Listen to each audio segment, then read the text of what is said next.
Okay, welcome to CS 867 and QSC 890. This is a course on quantum query and communication complexity. I already posted written notes for this first week, but I thought I'd also go over it in video form.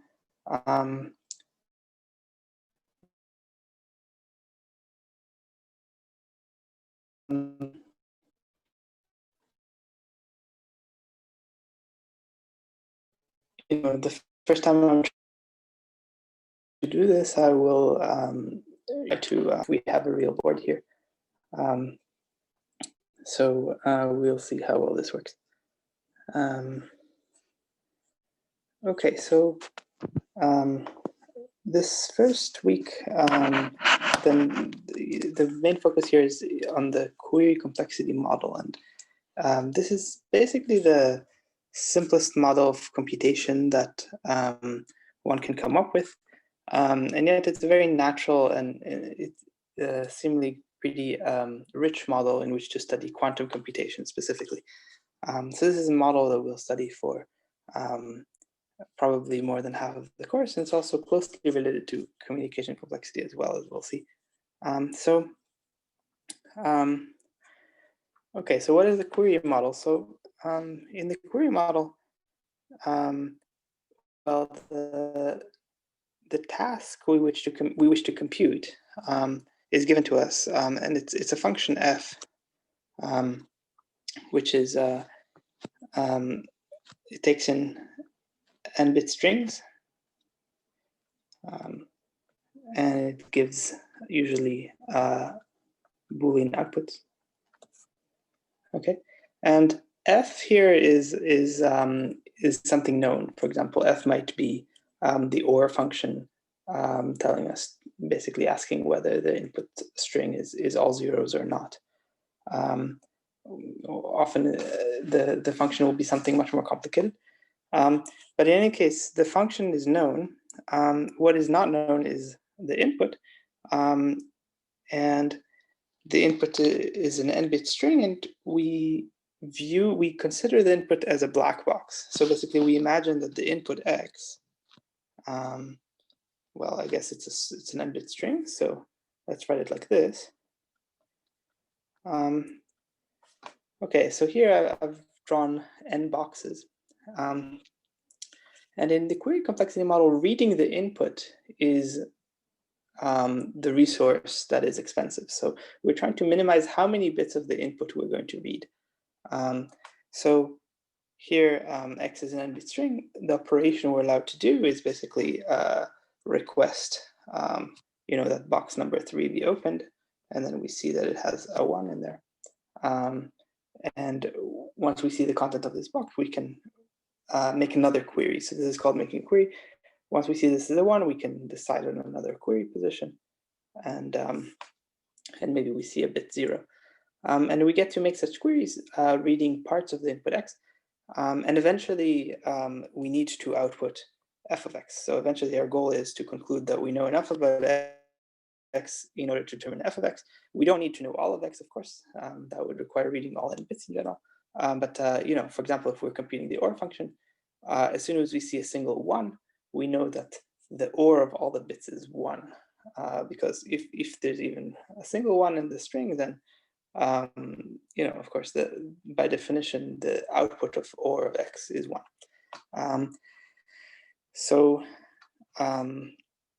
Okay, so this is basically the basic setting. It's kind of motivated by thinking of x as an actual physical black box. So it's motivated by thinking of x as basically a box labeled x. And we want to know some property of the box. The property is f. We know which property we desire to know about the box. And here, when we think about the black box setting here, then what happens is we basically feed in an input to the box, and the input will encode a position I, such as the number 3 in binary. So the number of input wires here is going to be log n. There's going to be log n input wires into X, and the box will output a single output wire. And inside the box, some computation will be performed, or some lookup will happen. Maybe the box is secretly a database of some sort. We don't really know what's in the box. We know we can feed in numbers from 1 to n into the box. That's because it has log n wires. Input wires, so we feed in numbers 1 through n, and the box gives us output bits. So on each different input, we get a different output potentially. And we want to know some property of the box. For example, does the box always return 0, or does it sometimes return 1? Is there some input that makes the box return 1? That would be the OR function again. So if f is OR, then this is the property of the box that we wish to know. And what we want to minimize is how many questions, how many queries we have to make to this black box, how many inputs we have to feed to the black box before we know whether it has property f, before we know f of x, in other words. So if you think about what's going on in this model, you can ask kind of what is a generic algorithm in this model? How should we mathematically represent an algorithm that solves a query complexity task? And if you think about it, sort of the only thing that the algorithm can start with, at least if it's a deterministic algorithm, the only thing it can do at first is decide which inputs to feed to X, or in other words, which index between 1 and n is going to query. So, for example, if we first query the third bit of X, then the deterministic algorithm will start basically by saying x3, and we will write a little node here, a circle around x3, to denote that our deterministic algorithm in this case is going to query the third bit of X first. Now, of course, once the deterministic algorithm has determined that this is what it's going to do first, there's two possible outcomes of what it sees when it queries x3. So it might see a 0 or it might see a 1. And so we're gonna write down a branching tree here. And once it sees a 0, because it's a deterministic algorithm, there's just going to be some new position of X that it's going to query next. So it might query next, it might query x6 if it sees a 0. It might query something else if it sees a 1, like let's say it queries x1 if it sees a 1. So these are different positions of the string. And so, as you can tell, the algorithm can query something different if it sees a 0 or if it sees a 1 as the answer to the first query. This means the algorithm basically gets to be adaptive. It gets to adapt on what it saw and decide where to look next based on what it saw so far.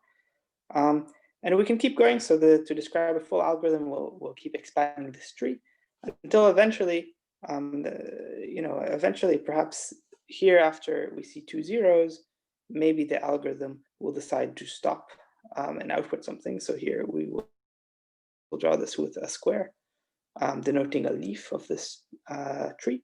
And then inside we will put the output of the algorithm, of the deterministic algorithm in this case. So perhaps if the algorithm saw 2 consecutive zeros, first in position 3, then in position 6, then it will halt and output 1. And it's allowed to continue in the other case. So maybe if it saw 1 instead, then it keeps querying something else, like it queries x2 here or something, and so on. Okay, so generally, a deterministic algorithm just has this form that's called a decision tree.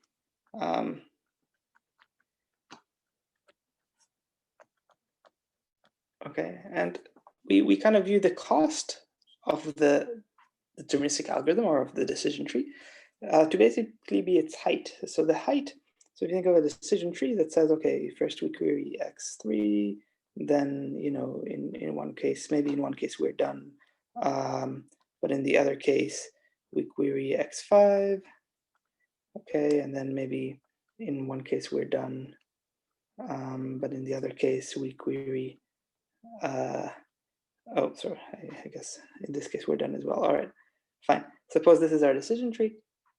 So we can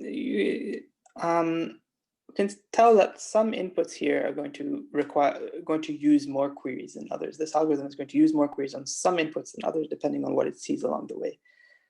So if it immediately sees a 0 at first, it only makes one query. But if it sees a 1 at first, then it's going to make 2 queries. So the height of the tree here is 2. That's going to be the worst case number of queries that the deterministic algorithm will make on any input. So the height of the tree will be the worst case cost of an algorithm. So, you know, this is going to be in our model of computation, at least in the deterministic model, this is what we're going to use to represent the complexity or the running time of the algorithm, essentially. It's just how many bits it read on worst case inputs. Okay, so this is going to be the cost of a deterministic algorithm or decision tree. And of course, not every decision tree computes the function we want to compute. So for any f, some decision trees will compute it, but some will not. So we also say, so we say a decision tree computes the function f if, you know, it always outputs the right output. So so in other words, whoops, what happened here? So in other words, if D is a decision tree,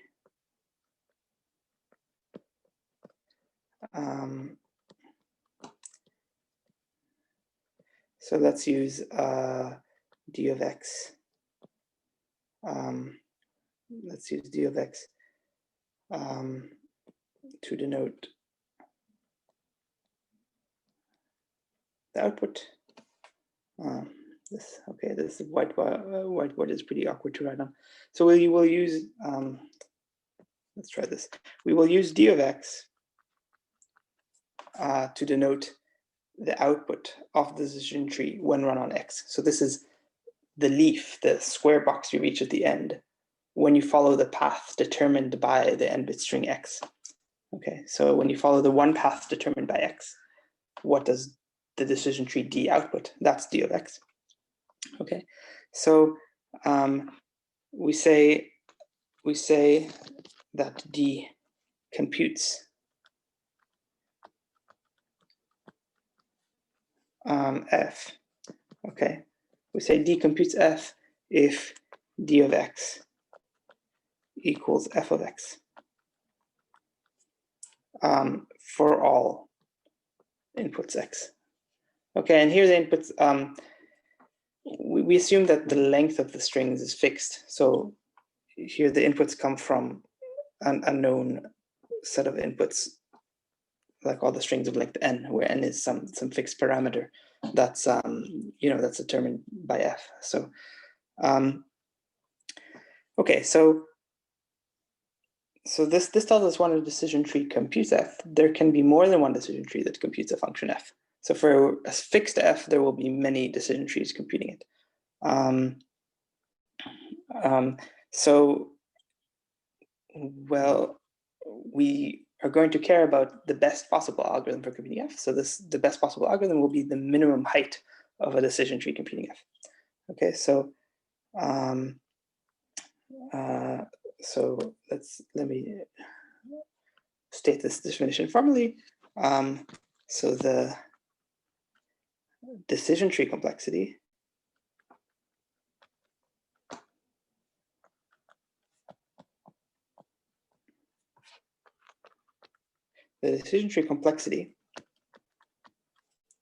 of a Boolean function f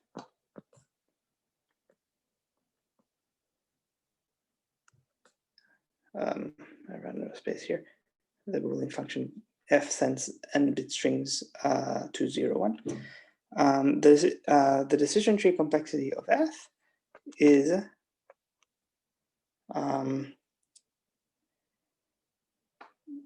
the min over over decision trees D computing F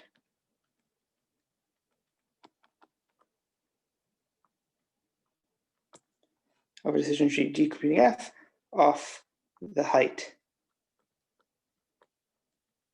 of D. Okay. Sorry for my messy handwriting. This pen is pretty hard to write with. Okay, so this is a pretty natural definition in that it's kind of it defines the worst case cost of an algorithm, but we want the best algorithm. So for one algorithm, we measure its cost as the worst case cost of our inputs. But of course, for the cost of F itself, we want to minimize this worst case cost. So we minimize over algorithms. And here algorithms are decision trees. Okay, so this notion is called the decision tree complexity of F. It's also called the deterministic query complexity of F. Okay, so it's I won't write it down. My handwriting is too messy. It's called the deterministic query complexity of F, and we will denote it by D of F. Sometimes this D will be a bit bold in order to distinguish it from just a variable D. So here we have an operator D, which is a measure of a Boolean function F. And it's going to be basically this is the definition of it, it's the above minimum. And it will represent, it essentially represents the minimum number of worst case queries you need to make to an input in order to determine F of that input. Okay, so this is D of F. And this is for making deterministic queries. Okay, so note that D of F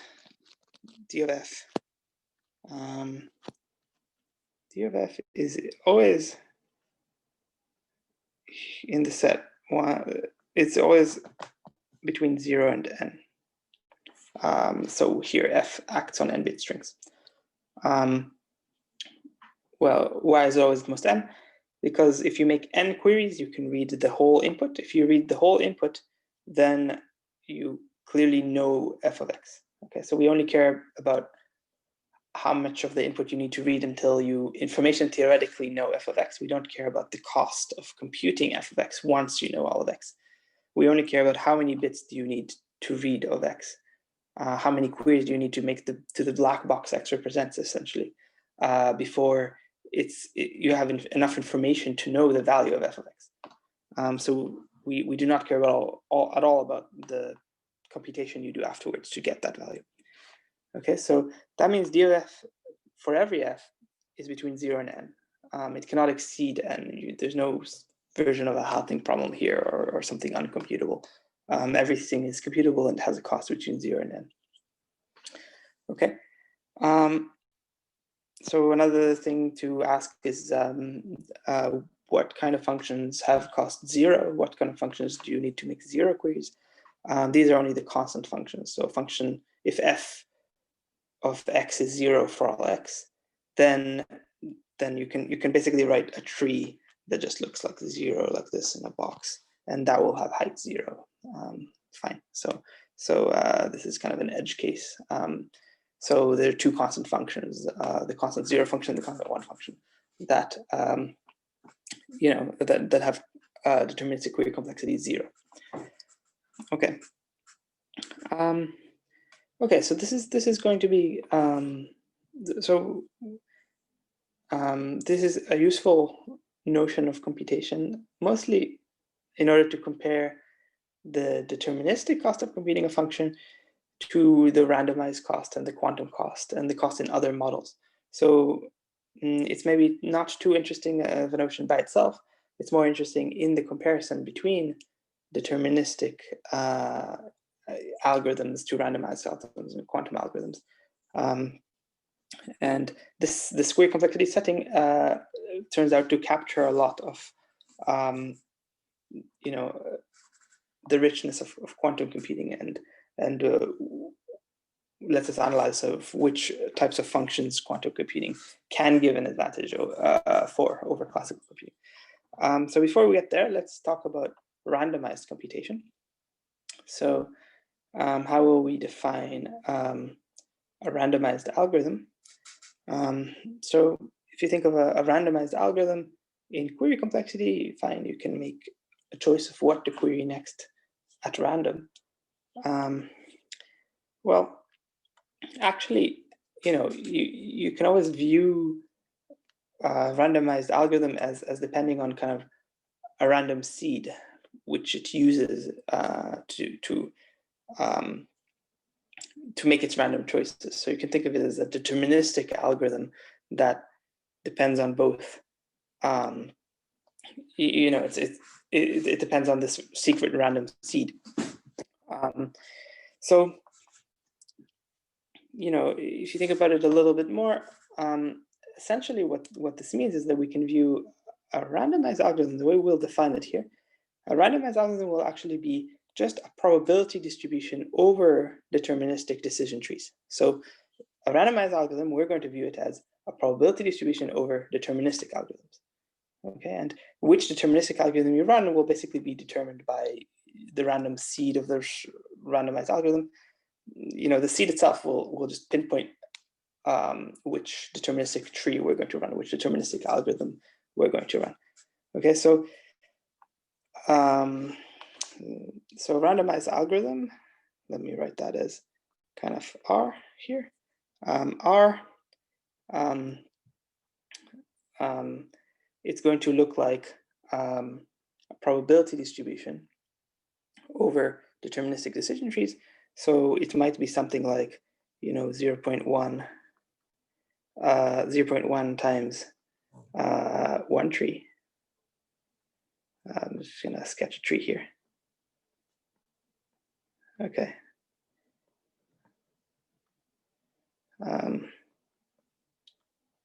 Okay, so plus it might be 0.9 times a different tree.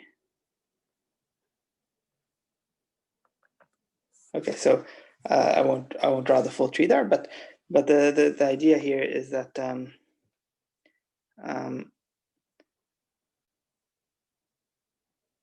that you should view this randomized. I can't draw this product here.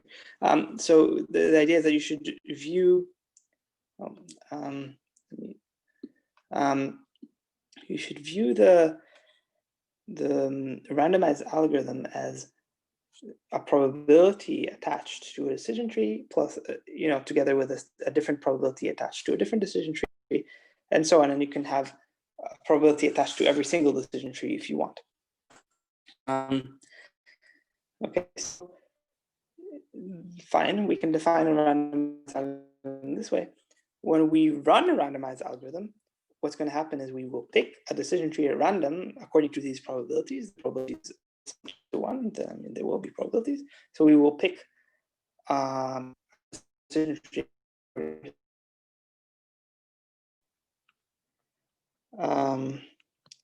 Okay, is going to be a random variable.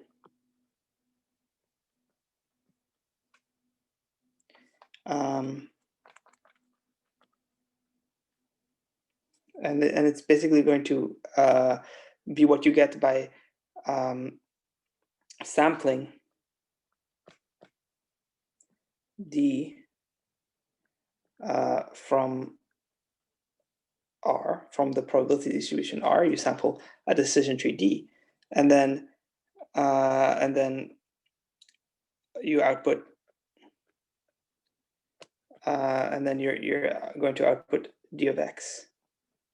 Okay, so R of X is going to be this random variable that acts this way. First, you pick a decision tree at random, and then you run that decision tree on X, which means, again, that you follow a path from the root to one of the leaves according to X. So if the path starts with X3, then you look at the value of X3. If it's a 0, you take the 0 path down, and so on, until you reach a leaf, and that's the output. Okay, so a randomized algorithm, again, is a probability distribution of deterministic ones. And R of X is going to be a random variable for the action of this randomized algorithm.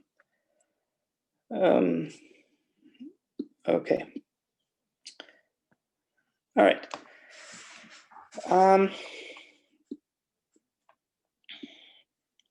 Okay, so now what would it mean? Well, there's a few notions. In order to finish talking about randomized computation, we need to figure out two notions. One is, how do we measure the cost of a randomized algorithm? And second, when do we say that a randomized algorithm computes a function f? Okay, and there's a bit of ambiguity here. In both notions, there's a little bit of ambiguity. So there's basically going to be two natural notions of costs.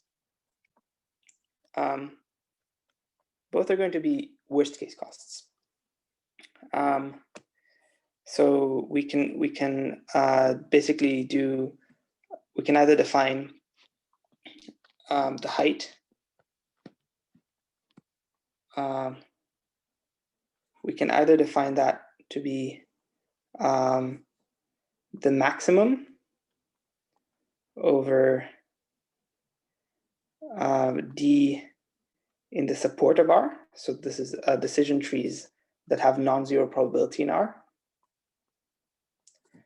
of the height of the decision tree. So this is the maximum height that R can ever have. So it's the maximum runtime R will ever make, even if you get infinitely unlucky.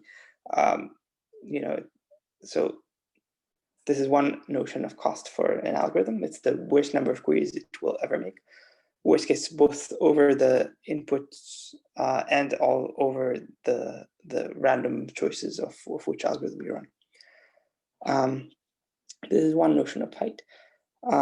So another notion of cost this is the notion of height here. Another notion of cost for a randomized algorithm is going to be a worst case cost, but we take the expected height. So let's note this here by the cost of R. It's going to be, sorry, this is max in D of height D. Hold on, sorry about that. Okay, whoops. Okay. And we can also define a different notion of cost. We can define that to be the max over x, this x here being an input, of the expected number of queries that you make on x. So the expectation over d sampled from R here being a probability distribution, of course. So the expectation over d sampled R of the length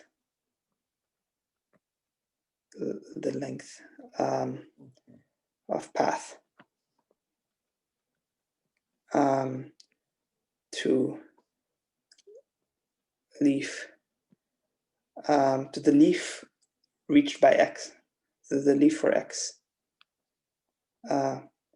in D. Okay, so I'll close this expected symbols. So it's the expectation over deterministic trees R sampled, deterministic trees D sampled from R of the length of the path that D will take when run on X. Okay, so this notion is worst case over X, it's maximizing over X, of the expected number of queries that we are expected to make on that one input X. Okay, so this notion is smaller because we're taking worst case over X of an expectation over the randomness. The other notion is worst case over X and worst case over randomness both at once. Okay, so cost is a bit of a cheaper notion. Okay. So here we have two notions of cost. We also have two notions, two potential notions of what we mean when we say that a randomized algorithm computes a Boolean function. So let's go over those. We say that that R computes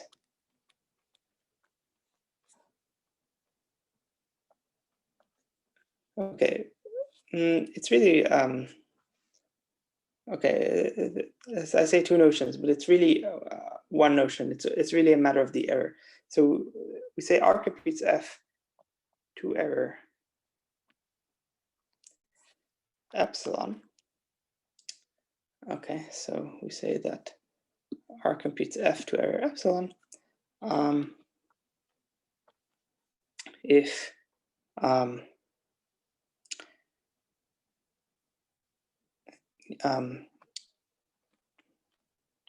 the probability that R of X does not equal F of X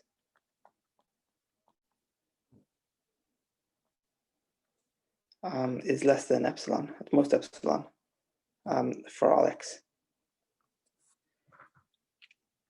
Okay, so I say there are two notions because we can either take epsilon to be non-zero or we can take it to be zero. So the two natural notions is either we want the randomized algorithm to compute F exactly, which means that we want to set epsilon equals 0, or we want to allow the randomized algorithm to make error. And then in that case, we will want to set epsilon usually to some constant, and the constant will be less than a half. Why? Because if the constant were a half, the randomized algorithm could simply guess.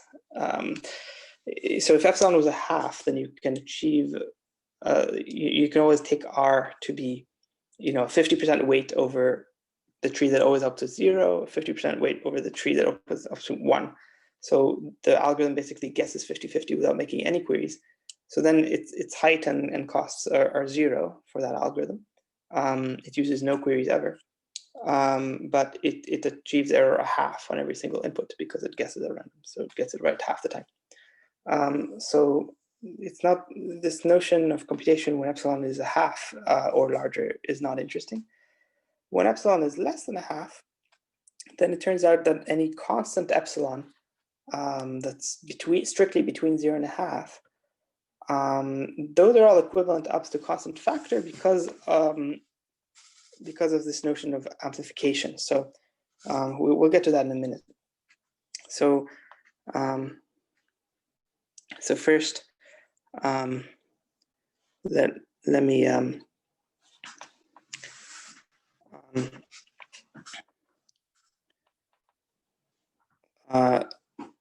introduce the two. Let's define randomized query complexity. So let's define a measure of F, which is it's how difficult F is to compute by randomized algorithm. It's called the randomized query complexity of F. So now there's several ways to define it. So we can define R0, and I'll make this R a little bold. R0 of F, this is a measure of F, is going to be the minimum of the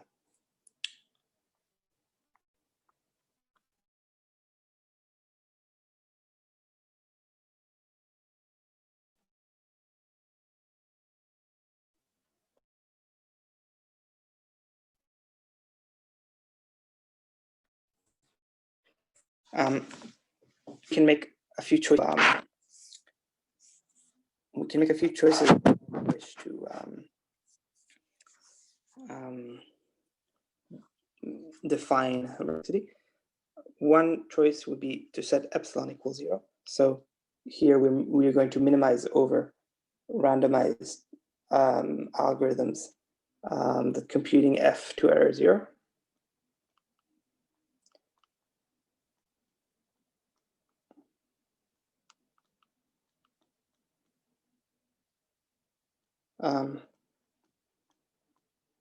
Okay, so one option is we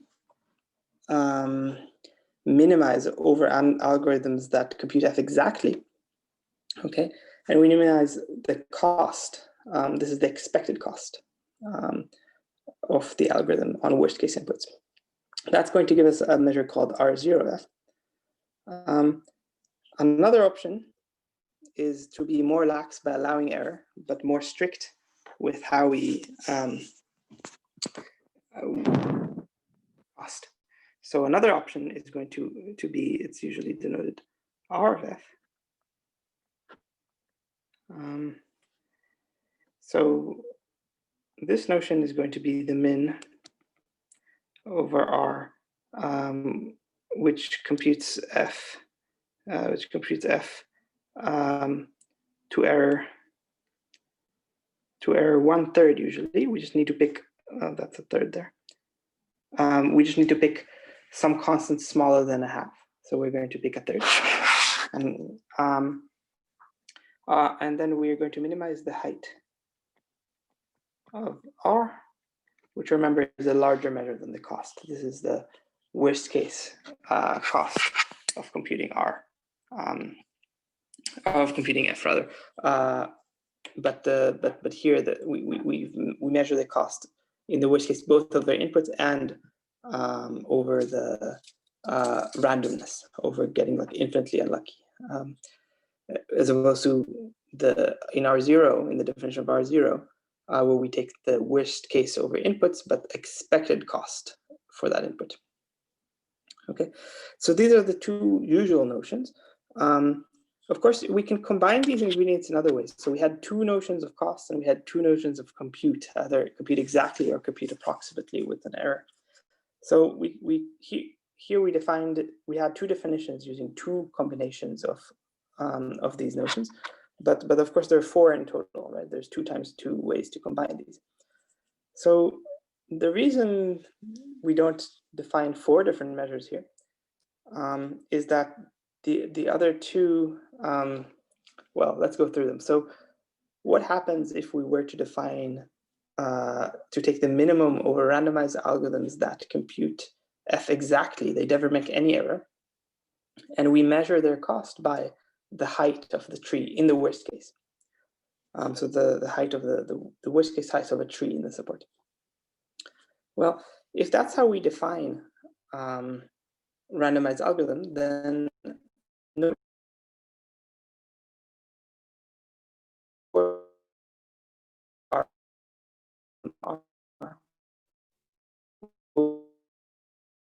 decision tree, R makes an error when computing F because R will pick this tree. So any tree in the support of R will actually, and because the in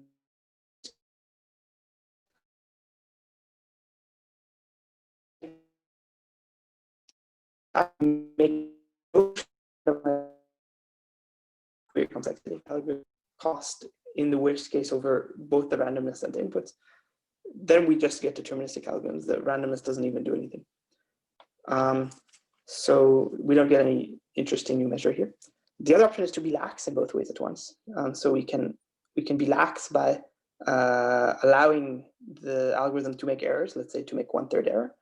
And also we can be lax by only calculating the cost, measuring the cost of the algorithm in expectation, but of course over worst case inputs. So again, the input is given in the worst case, but we look at the expectation over the internal randomness of how many queries the algorithm is going to make on average. So if we define it this way, in the kind of being lax in both ways at once,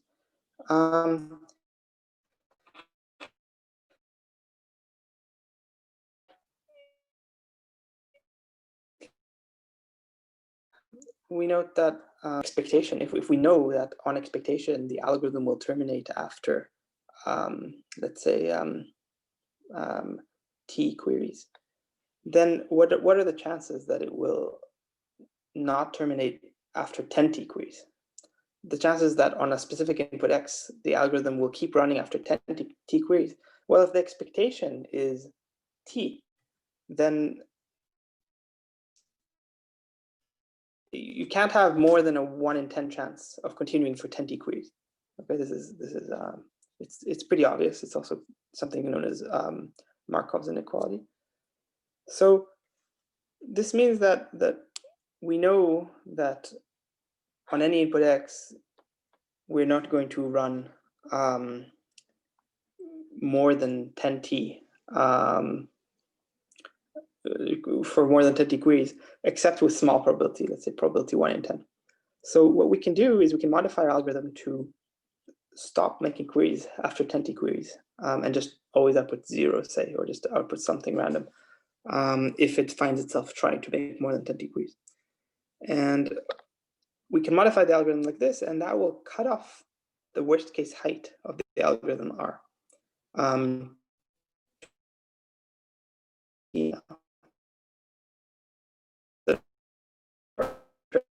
Arbitrarily large before. Of course, this will also increase the error, but it will also only increase is still a constant. So if we, I guess the upshot of it is, the conclusion here I'm trying to get to is that if we make a definition that's lax in both ways at once, where we measure the cost and expectation, but also we allow error, then this definition ends up being equivalent to the normal definition of R of F, to the second definition of R here with errors.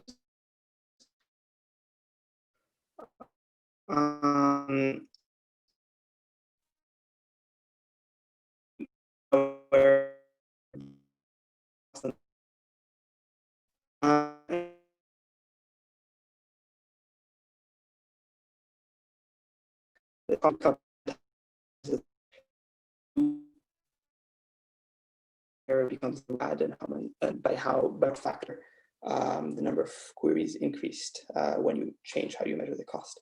So, right. So we would have thought originally that we get a smaller measure if we kind of are lax in both ways at once. It turns out that we get a measure that's up to a constant factor plus up to changing the error slightly, equivalent to R of F as defined here. So because of this, these are the only two definitions we need.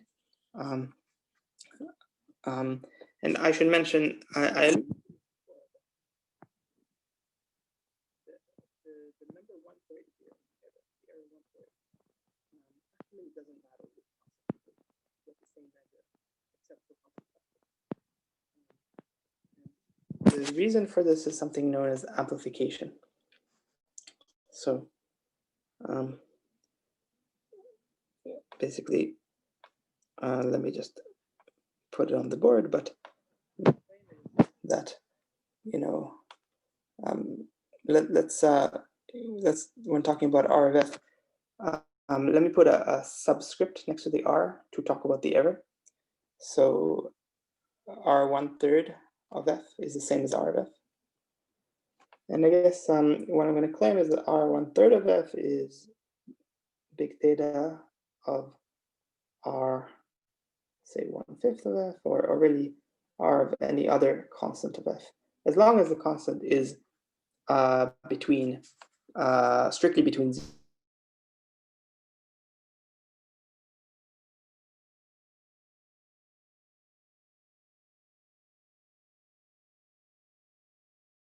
R big theta of R, basically related, but less error. That means maybe it needs to make more queries. So we know R 1/5 of F is going to be larger than or equal to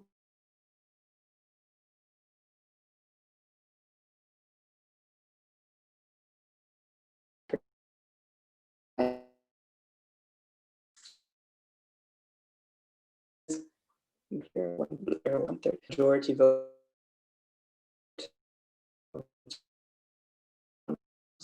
Okay, so what if we run, an algorithm R, 5 times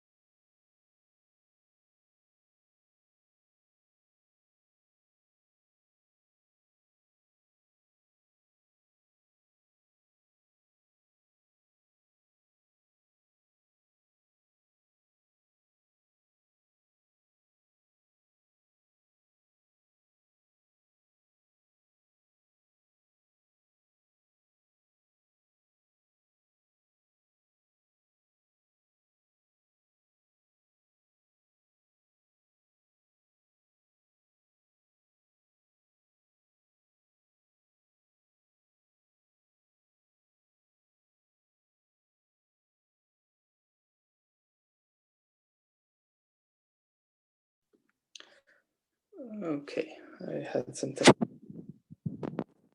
results. So what happens if you run? What happens if you run an algorithm 5 times and output the majority of the outputs of those 5 runs? Well, for starters, your algorithm will cost 5 times as much as it cost before.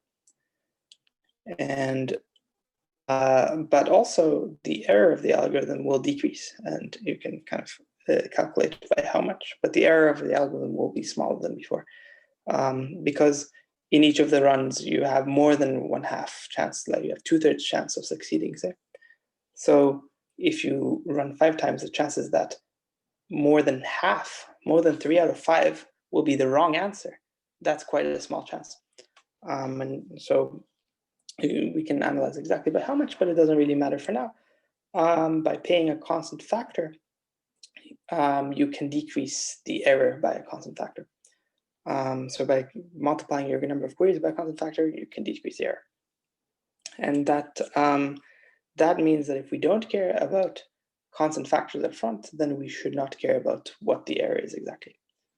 Okay, so that's kind of this nice property of this measure, R of F of randomized query complexity.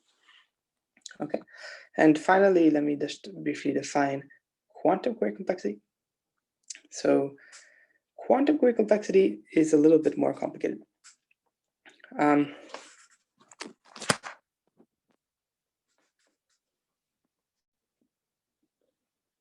So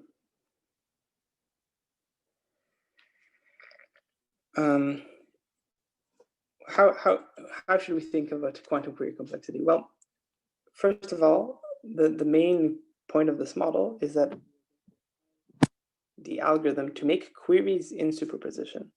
What does it mean? Well, so imagine a normal algorithm as kind of going to the oracle, going to a person, giving him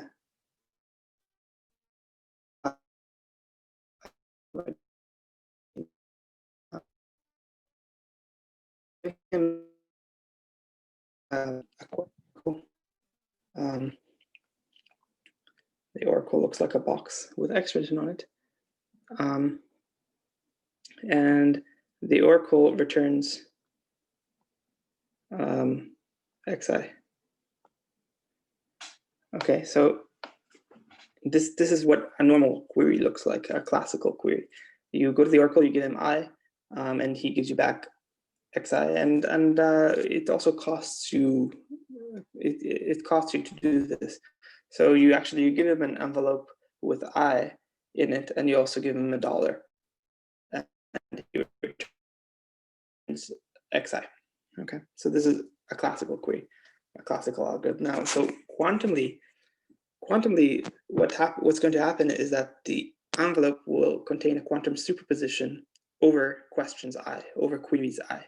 So what you will do is basically you will feed in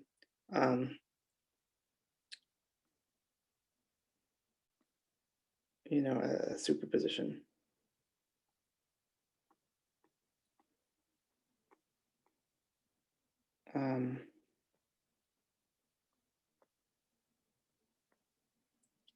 Okay, and now we have a problem. The oracle wants to return.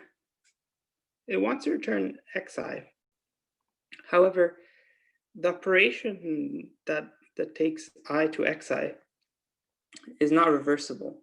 Xi is only a single bit. I was like log n bits. This is not a reversible operation, so it's not unitary. And so in quantum mechanics, actually, the oracle can't quite do this. Of course, the oracle can measure, can open the envelope to see what question is. That would be like measuring the query that was made. We don't want to do that either, because that will turn it into a classical randomized algorithm. So we don't want the oracle to break the superposition by opening the envelope and measuring it. Instead, we want the oracle to apply some unitary to the envelope, and we want the unitary to represent giving us the information of xi. Okay, but of course, turning I into xi is not a unitary operation. So we have to be a little bit careful about how we define it. So what we will do is we will give the oracle another register, alpha I, and let's say 0 here. Oops, that's a ket 0. Okay, we will give the oracle another bit, let's say a blank 0 there, and what we will want in return is we will want the sum over I of alpha I and then I xi. So we will tell the oracle to write the answer in that bit that we left blank. Okay. So this is this way the superposition is maintained and everything is unitary and we're happy. Well, almost. So we have to specify what the unitary will do if we happen to put a 1 there. Okay, so this doesn't fully specify a unitary matrix, because what if we put, you know, what about kind of this basis element I1? What do we do with that one? So the way we will define the unitary that the black box implements is that it will map basis vector IB. It will map this. So we'll feed it into X, and the X will give us back I. And then it will be XI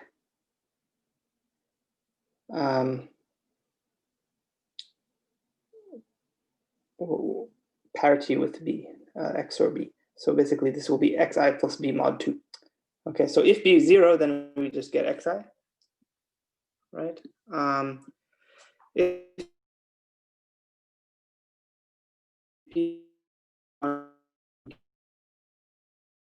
negation of xi, and the point is that this is reversible. Okay, so in fact, by querying again, we reverse. So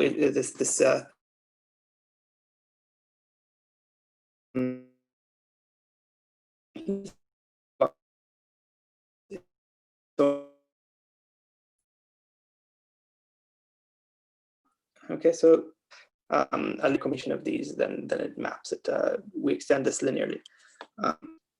So that gives us a well-defined unitary, and we will denote this unitary by ux. Of course, you need to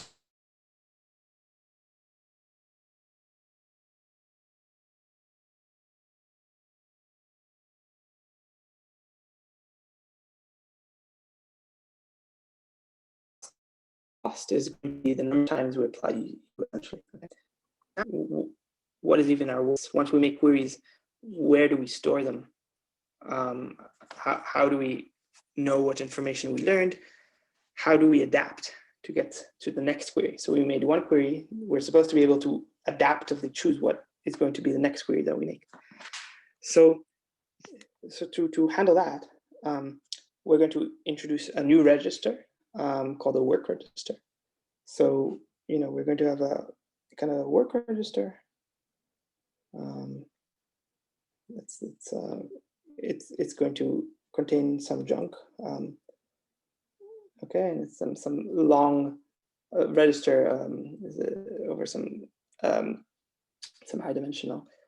So, you know, maybe we can store a large string of length 2 to the n there if we want, in this register W, and then we will have a register I and B, and what's going to happen is that the unitary UX here will act as identity on W. It will ignore it, and it will act as we defined above on I and B.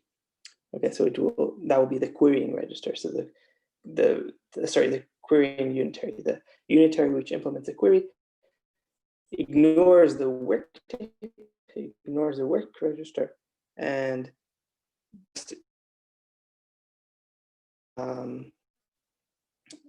one that B register. Okay, and so to define the actual algorithm, what we will do is we will, the algorithm itself will specify how we come up with the next query, and that can depend on the work tape, on the work register. So okay, so in particular, we will have, an arbitrary unitary, let's say U1. We will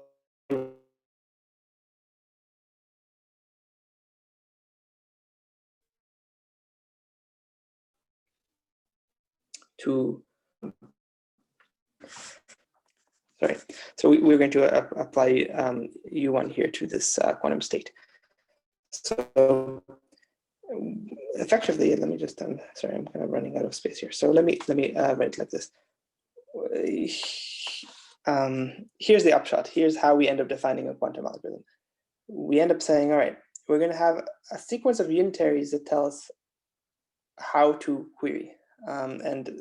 So the unit, we have a quantum algorithm is going to be a sequence of unitaries, 0, 1, U0, U1, U2, up to UT. Okay, and this tuple of unitaries is going to define our quantum algorithm, which we will denote Q. Okay, so Q here is going to be this tuple. Okay, and so running an algorithm, the quantum algorithm, is going to do the following. We were going to start with some state, let's say 0 on the work tape, and I don't know, 1 in the query register. It doesn't really matter. This is the index, the query index, 1 in the position of I, basically, and 0 in the position of B. We're going to start with something like this, and then we're going to apply U0 to it. U0 is going to modify it to get us the first query. So U0 is going to modify it arbitrarily. It can send it to whatever it wants, and that will define the first query. Then we will apply the query unitary. That depends on X. Okay, that costs us 1 whenever we apply. We pay $1 whenever we apply UX. Okay, so we're gonna apply UX, and that's going to implement a query. Basically, it's going to rewrite the B register with the output of XI, basically. Okay, so we'll give us 1 bit of information about X, essentially. And then after that, we will apply U1. And U1 can basically, again, reshuffle. So now this tape, now we have information about X. We have this 1 bit of information about X. U1 can use that information however it wants in order to pick a new superposition over query index registers I, basically. And then we will apply UX again. Okay, and then we will do this until we apply UT. Okay, so we make T queries in total. And then we apply 1 final transformation, unitary transformation to our tape. And after that, well, we need an output. So now after that, we have some quantum state on these registers, and we want a Boolean output out of it. So what we will do is we will measure, let's say, the first qubit of W. So we will actually split W into, further into 2 registers, one of which is going to be the output register, and is going to be a special bit within W. We will measure that qubit at that register, and if it's 0, we output 0. If it's 1, we output 1. Okay, so I won't denote that here, but this is kind of the unitary transformation that happens when we run a quantum algorithm, and then at the end there's a measurement. Okay, and so we can define Q of X, where Q is this quantum algorithm. So Q of X is going to be the random variable, which is equal to 1 with the probability that this quantum algorithm outputs 1 and is equal to 0 with, when this random quantum algorithm, when we measure, we get 0, right? So it's a random variable for the output of the measurement at the end. Okay, and the cost of Q is going to be T. Okay, so here we only defined the quantum algorithm together with its cost to go with T. The quantum algorithm fundamentally has T calls to UX. Okay, of course, the quantum algorithm is defined by T plus 1 unitaries. Okay, but the number of queries it makes is T. Only T calls to UX. Okay. Right, and okay, and then we can define so as before, so we can say that Q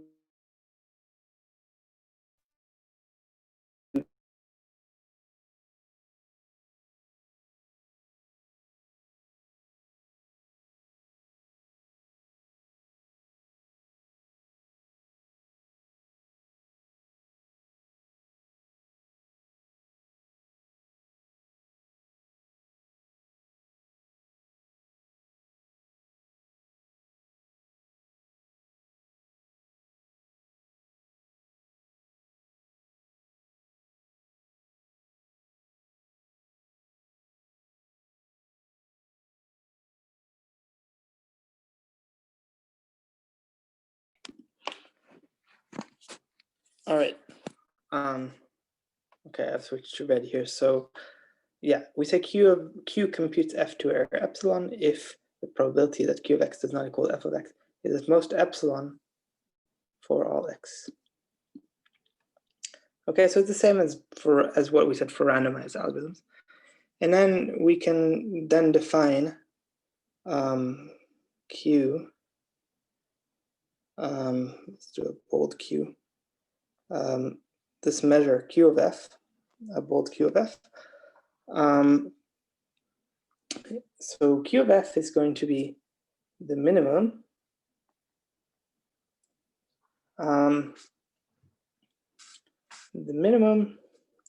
over Q, which computes F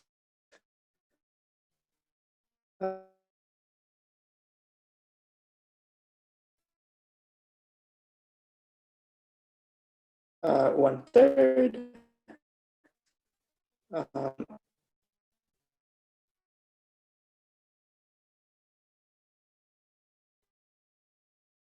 the Q, and Q is just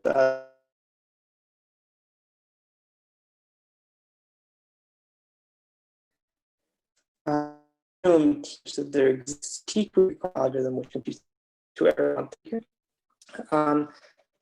We will use Q subscript epsilon.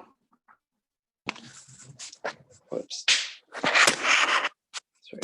We will generally use Q subscript epsilon to denote the cost of computing F to error epsilon. So this is going to be Q subscript epsilon of F. Okay, now what happens when epsilon is 0? Well, so if this was R epsilon of F, then when you set epsilon to 0, you would get deterministic algorithms. So R sub 0 of F, we define differently with expected cost.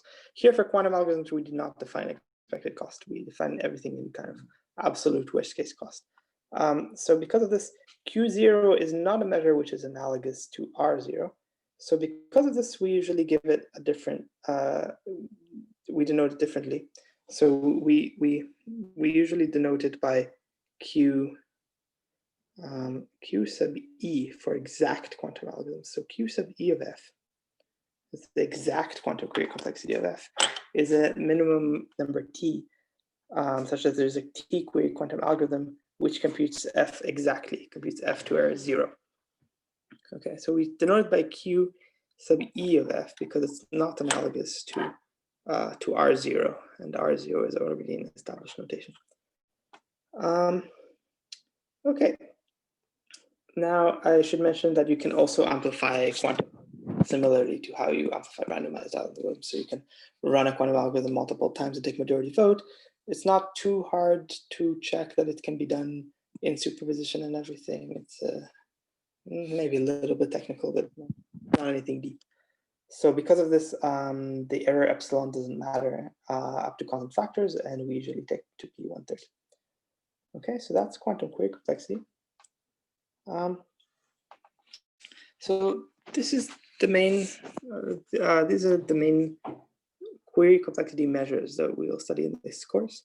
So in the notes, I go through the proof of how those three measures are related to each other by polynomial factors. So we have the largest one. So of course we have d of f. We have d of f is at most r of f is at most, sorry, at least r of f and at least q of f, where I mean r and q 2 over 1/3. So we have this chain of inequalities, but we also have that d of f is at most big O of q of f to the 6. And recently it was shown that d of f is actually at most big O of q of f to the 4. Okay. So deterministic and randomized and quantum algorithms, they're all related by polynomial factors in query complexity, actually up to a power of 4. So that's pretty, it's remarkable, but also a little disappointing because we want to study sometimes exponential quantum speedups. If everything's related by a quantum power 4, how can there be exponential quantum speedups? And the secret is that there's another notion of query functions. So the relations, so these polynomial relations, let me not write it. In these polynomial relations only hold for what's called total functions. So they hold for functions that are defined on all n-bit strings. So we're also going to define partial functions. So partial functions are often actually the more interesting ones to deal with in query complexity. So a partial function is just a function f that is defined on some set p. Okay,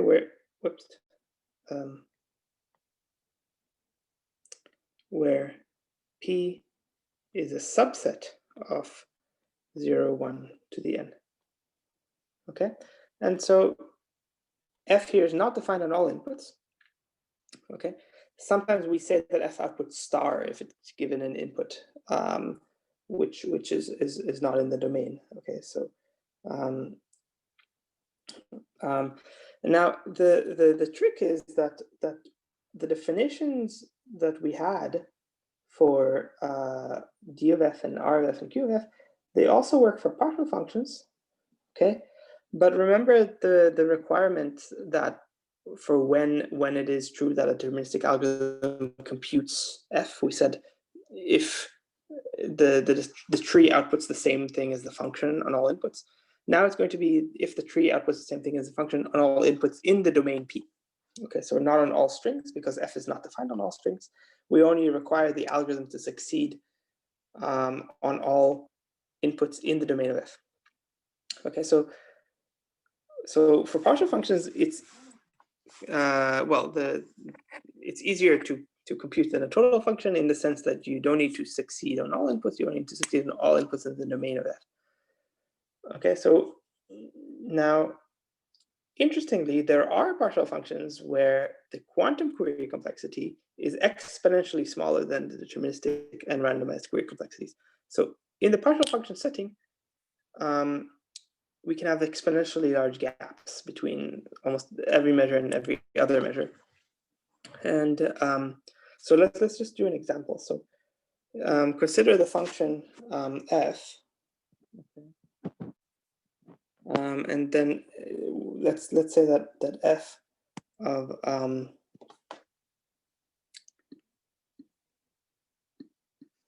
let's f of 0 to the n is 0, and then f of x is 1 if the Hamming weight of x, if the number of ones in x, so this is when the Hamming weight of x, if the Hamming weight of x is at least n over 2. Okay, and that's it. So you know, f of x equals star otherwise. So it's not defined otherwise. Okay, so what is the query complexity of this function? Okay, so if you think of the deterministic query complexity of the function,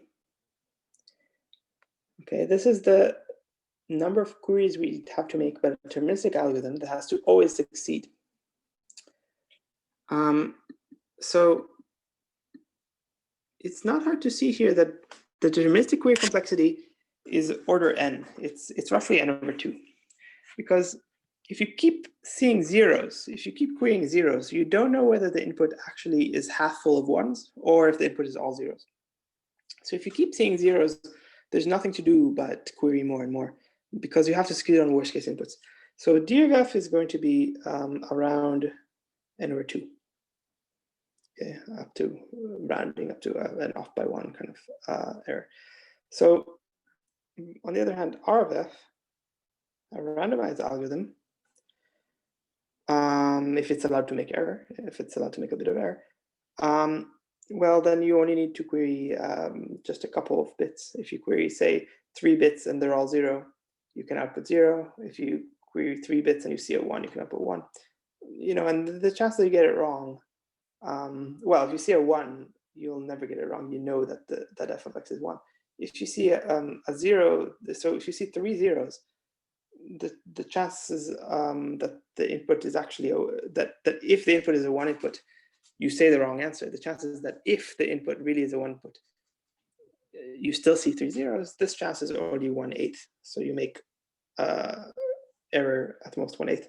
So in other words, the randomized query complexity here is O1. It's order 1.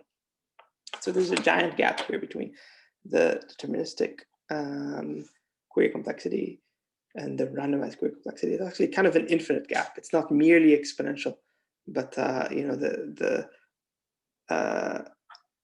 d of f is, as a function of R of f, d of f is essentially infinite. You cannot even reach d of f as any function that depends only on R of f. You need to depend on n. So we sometimes call this an infinite gap, as opposed to an exponential gap, which would happen if R of f was log n. Okay, so such gaps are very common for partial functions. So this was a very simple partial function, and we already had an enormous gap here, basically a maximal gap between deterministic and randomized algorithms. You can also get exponential and infinite gaps between randomized and quantum algorithms. So the polynomial relationships only hold for total functions, in the sense that almost all total functions are not rich enough to capture all the complexity of quantum algorithms. They're not rich enough to give us a decent model of let's say, factoring, where we might expect an exponential quantum speedup. But partial functions feel like they are. So partial functions are a much richer regime. Okay, so query complexity, we will often study partial functions as well, and not only total functions. But it's useful to draw the distinction between the two. Okay, so I think I will stop here for this week. And I guess we will have a live meeting on, as posted on Piazza. All right, see you there.